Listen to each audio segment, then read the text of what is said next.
ধানের কিছু মোচা রয়েছে। কি হলো এটা? আসসালামু আলাইকুম প্রিয় দর্শক, দেখতে পাচ্ছেন আমাদের হাতে সেই DJI Air 3H। তো এই ড্রোনটা দিয়ে আমরা আজকে অন্যরকম একটা এক্সপেরিমেন্ট করব। অর্থাৎ ড্রোনটা চালু থাকা অবস্থায় আমি এই যে রিমোটটা রয়েছে ড্রোনের, সেটা একদম অফ করে দিব। ধরে নেবেন যে ড্রোনের বা রিমোটের কোনো চার্জ নাই। তো এই অবস্থায় এই ড্রোনটা কি হবে উপরে, তো এই পরীক্ষাটা করবো। তার আগে একটু বলে নেই, আমাকে দেখে অনেকটাই কিন্তু গ্রামের স্বাস্থ্য ভাই মনে হচ্ছে। তো আসলে কিছু করার নাই, প্রচুর গরম। আর আমরা ভাই গ্রামে থাকি, তো মানে গ্রামীণ পরিবেশটা সবসময় ভালোবাসি। আর লুঙ্গির মতো আরাম আসলে গরমের মধ্যে কোনোটাই নাই। তো যাই হোক, আমরা এখন এখান থেকে ক্যামেরার রেকর্ডটা চালু করে দিলাম। এখন এটা আমি ফ্লাই করব। তো দেখতে পাচ্ছেন এখানে ফ্লাই দিলাম, এটা কিন্তু টেক অফ। আচ্ছা, টেক অফ।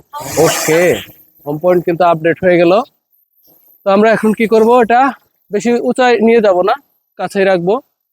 তো এখানে দেখতে পাচ্ছেন এই যে দিকটা, এদিকে একটু যদি দেখাই, হ্যাঁ ড্রোন কিন্তু টোটালি ফ্লাই করতেছে, এই যে দেখতে পাচ্ছেন। তো আমরা কি করব, এই অবস্থায় যদি একটু দেখাই, ড্রোন খুবই কাছে আছে। তো আমি কি করব, এখান থেকে ভিডিওটা এটা অফ করে দিলাম, এখান থেকে সরাসরি এটা অফ করে দেবো। যে ডাবল ট্যাপ করে অফ, শাটডাউন, দেখতে পাচ্ছেন। তো এখন ড্রোনটার কি অবস্থা হয় দেখেন, রিমোট কিন্তু টোটালি বন্ধ। ড্রোনটা কি হয় দেখেন, এই যে রিমোট কিন্তু টোটালি বন্ধ।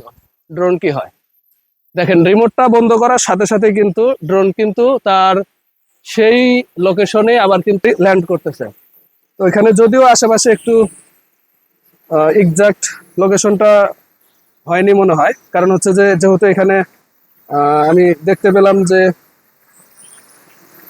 ধানের কিছু মোচা রয়েছে। কি হলো এটা?